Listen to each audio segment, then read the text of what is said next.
Nais umanong pagtuunan ng pansin ni Senator Robin Padilla ang kanyang trabaho, partikular na sa paparating na 20th Congress. Ito ang dahilan ng senador para bumitaw siya sa pagiging pangulo ng Partido Federal ng Pilipinas Lakas ng Bayan o PDP Laban. Narito ang kabuuan ng balita.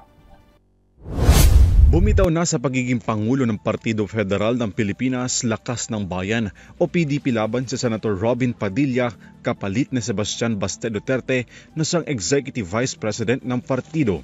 Kinumpirma ng PDP Laban ang pagliban ni Padilla sa posisyon upang mag-focus umano sa kanyang trabaho bilang senador sa 20th Congress.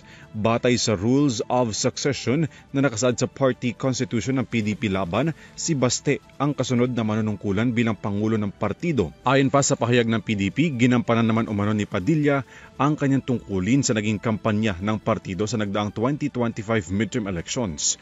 Sabi ni Padilla sa liham na isinumite kay PDP Party Vice Chairman Alfonso Cusi, nais lamang daw ng senador na ituon ang kanyang atensyon sa tungkulin bilang senador, partikular na aniya sa pagbubukas ng 20th Congress. Sa kabila nito, tiniyak ng senador na mananatili siya bilang miyembro ng PDP Laban at ang pagiging tapat nito kay dating Pangulong Rodrigo Duterte na siyang chairman ng PDP Laban.